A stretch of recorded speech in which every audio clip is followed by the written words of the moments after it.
السلام علیکم ورحمۃ اللہ وبرکاتہ۔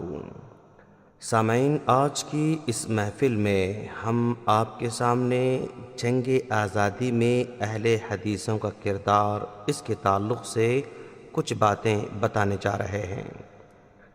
سامعین، آپ جانتے ہیں کہ دنیا میں جب کوئی قوم غلام ہو جاتی ہے تو بدقسمتی سے اس قوم کے ذہن و فکر کی پرواز رک جاتی ہے اور اس کی ہر چیز پر غلامی کی مہر لگ جاتی ہے۔ اس لیے غلام قوم کے افراد اپنے آقاؤں کے نقش پر چلنا، ان کے طرز زندگی کو اپنانا اور ان کی ہر بات کی تائید کرنا اپنا شیوا بنا لیتے ہیں اور اس پر فخر بھی کرتے ہیں۔ ہندوستان جہاں کے باشندے آرام و سکون کی زندگی بسر کر رہے تھے، لیکن انگریزوں نے ان کے لیے چین و سکون کا سانس لینا مشکل کر دیا اور ان کی زندگی اجیرن کرنے کے لیے طرح طرح کی تدبیریں اختیار کیں۔ انگریز اپنے مکر و فریب کے ذریعے ہندوستان پر قبضہ کرنے کی کوشش کرتے رہے۔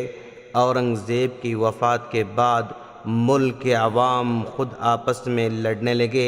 انگریزوں نے اس اختلاف کا پورا فائدہ اٹھایا اور نواب سراج الدولہ کو شکست دے کر پہلے بنگال پر قبضہ کیا اور چند ہی دنوں بعد مدراس اور کلکتہ پر بھی قبضہ کر لیا، حکومت کرنا شروع کر دیا۔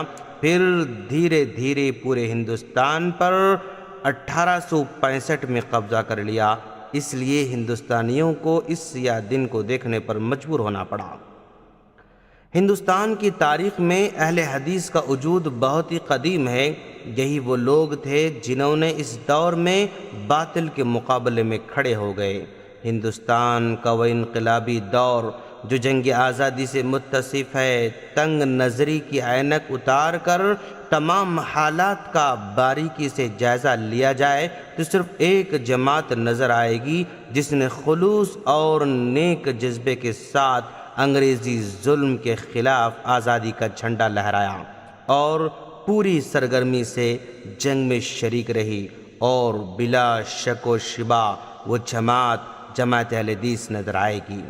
تاریخ کے سنہرے اوراق علماء اہل حدیث کی بے مثال قربانیوں سے بھرپور ہیں اور ہندوستان کی زمین ان کے خون سے اب تک لالہ زار بنی ہوئی نظر آتی ہے۔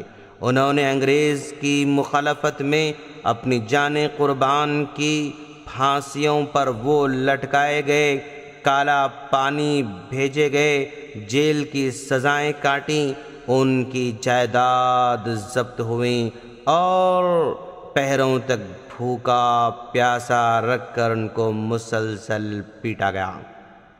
ہندوستان میں جنگ آزادی کی تحریک اور اس کے بانی ہونے کا شرف حجت الاسلام حضرت شاہ ولی اللہ محدث دہلوی رحمہ اللہ کو حاصل ہے، جنہوں نے ایک طرف ناقابل فراموش دینی خدمات انجام دیں تو دوسری طرف سیاسی میدان میں انگریزوں کے تسلط سے ملک کو نکالنے کے لیے بہت زیادہ کوششیں کیں۔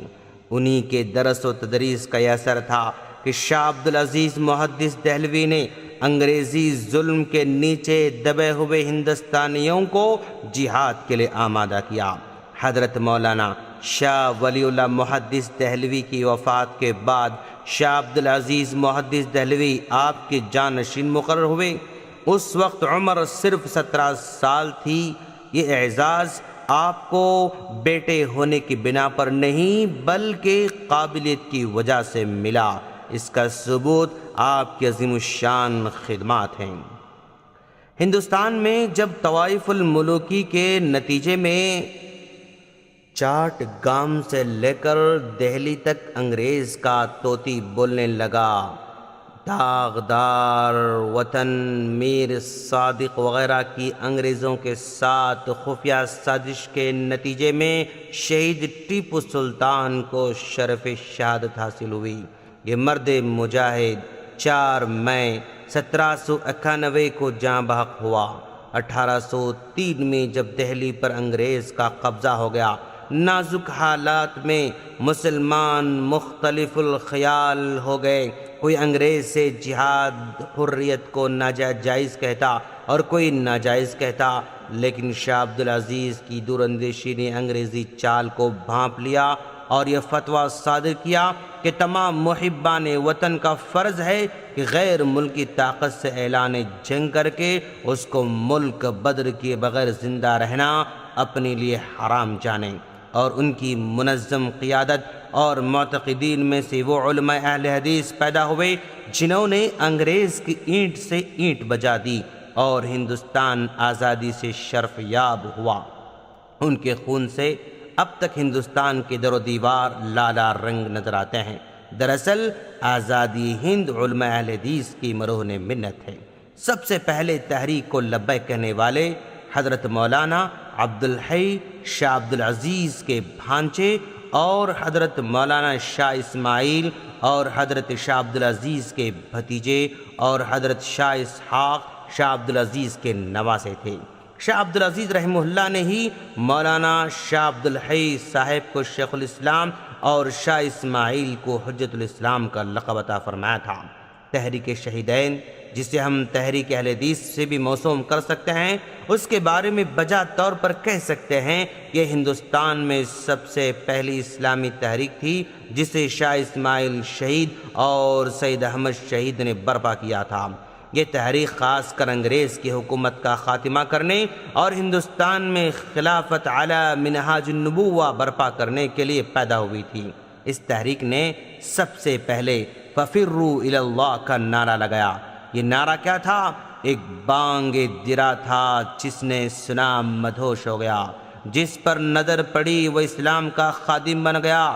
جہاد کی دعوت دی گئی تو علماء نے مسند درس چھوڑ دی، اماموں نے مسجد کے مصلے معذوروں کے حوالے کر دیا، مالداروں نے اپنی کوٹیاں چھوڑ دیں، غلاموں نے آقاؤں کو سلام کہہ دیا۔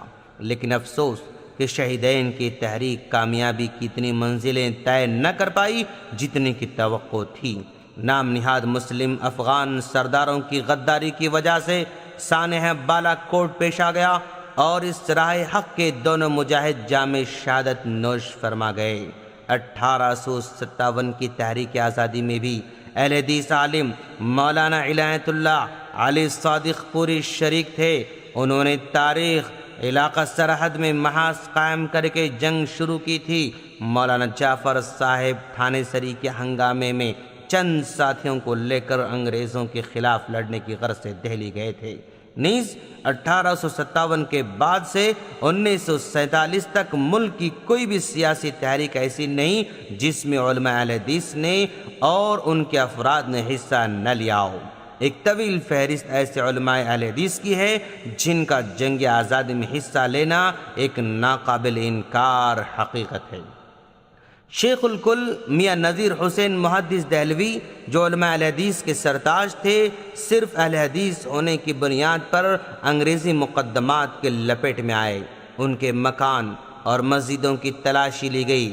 راول پنڈی کے جیل خانے میں 1 سال تک نظر بند رکھے گئے۔ در حقیقت انگریز کو کسی تنظیم یا جماعت سے خطرات تھا تو وہ صرف اہل حدیث ہی کی جماعت اور اس کے علماء و مشائخ تھے، اور اسی وجہ سے راول پنڈی کے جیل میں میاں صاحب پر جبر کیا جاتا تھا کہ وہ ان ارکان و اہل حدیث کے نام ظاہر کریں جو اس باغیانہ تحریک میں شامل تھے، مگر استقلال کا پہاڑ بنے رہے۔ تحریک آزادی ہند کی یہ جنگ وفا شیاروں اور بے وفاؤں کے مابین تمیز کے لیے ایک کسوٹی تھی۔ ظاہر و باطن ہر لحاظ سے جو علماء ربانی تھے وہ اپنے بے داغ کردار، بے مثل عزم و استقلال اور جرأت ہمت کے ذریعے اپنے انقلاب انگیز کارناموں کے ایسے نقوش تاریخ میں چھوڑ گئے جو رہتی دنیا تک یادگار و ناقابل فراموش رہیں گے اور آنے والی نسلوں کے لیے سنگ میل اور مشعل راہ بلکہ مینار نور ثابت ہوتے رہیں گے۔ صحافت کے میدان میں مولانا ابوالکلام آزاد نے الہلال اور البلاغ کے ذریعے پورے ملک میں ہندوستانیوں کے دلوں کو انگریزوں کے تسلط سے آزاد کرانے کی سوچ بخشی اور اسی آزادی ہی کی خاطر مولانا کو بار بار جیل کا منہ دیکھنا پڑا۔ الغرض انہوں نے اس ملک کو آزاد کرانے میں اپنی زندگی وقف کر دی۔ غرض یہ کہ اہل حدیث علماء نے مسلمانوں کو خواب غفلت سے جھنجھوڑا اور ان میں آزادی کا حوصلہ پیدا کیا، جس کے نتیجے میں مسلمانوں نے انگریزوں کی سامراجیت کا خاتمہ کر دیا، اور انگریزوں کو اس بات کا اندازہ ہو چکا تھا کہ علماء اہل حدیث ہی قوم کے وہ ستون ہیں جن کے اشارے پر ہر فرد دل و جان قربان کر دینے کے لیے تیار ہو جاتا ہے۔ اس لیے انہوں نے اپنا سامراجی اقتدار قائم کرتے وقت سب سے زیادہ ظلم و ستم علماء حق پر توڑا۔ ہندوستان کو طویل جد و جہد کے بعد آزادی کی نعمت حاصل ہوئی، جس کے لیے مسلمانوں نے زبردست قربانیوں کا نذرانہ پیش کیا، جان و مال کی قربانیاں دیں، تحریکیں چلائیں، تختہ دار پر چڑھے، پھانسی کے پھندے کو جرأت اور حوصلہ اور کمال بہادری کے ساتھ بخوشی گلے لگایا، قید و بند کی مشکلیں جھیلیں، حصول آزادی کی خاطر میدان جنگ میں نکل پڑے، آخر کار انگریز ملک سے نکل جانے پر مجبور ہو گئے۔ غیر ملکی حکمرانوں نے اپنے اقتدار کو قائم رکھنے کے لیے طرح طرح کی چالیں چلیں، تدبیریں کی، رشوتیں دیں، لالچ دیے، پھوٹ ڈالو اور حکومت کرو کا اصول بڑے پیمانے پر اختیار کیا، فرقہ وارانہ اختلافات پیدا کیے، حقائق کو توڑ مروڑ کر پیش کیا، آپس میں غلط فہمیاں پھیلائیں، تاریخ کو مسخ کیا۔ انگریزوں نے ہندوستان کے معصوم باشندوں پر ظلم و ستم کے پہاڑ توڑے اور ناحق لوگوں کو تختہ دار پر لٹکایا، ہندوستانیوں پر ناحق گولیاں چلائیں، چلتی ریلوں سے اٹھا کر باہر پھینکا، مگر ان کے ظلم و ستم کو روکنے، غلامی کو گردن سے نکالنے کے لیے بہادر مجاہدین آزادی نے ان کا مقابلہ کیا اور ملک کو آزاد کر کے اطمینان کا سانس لیا۔ ہم اللہ سے دعا کرتے ہیں کہ باری تعالیٰ تو ہم تمام کو اس ملک کی اور اسلام کی خدمت کرنے کی توفیق عطا فرما۔ آمین۔ السلام علیکم ورحمۃ اللہ وبرکاتہ۔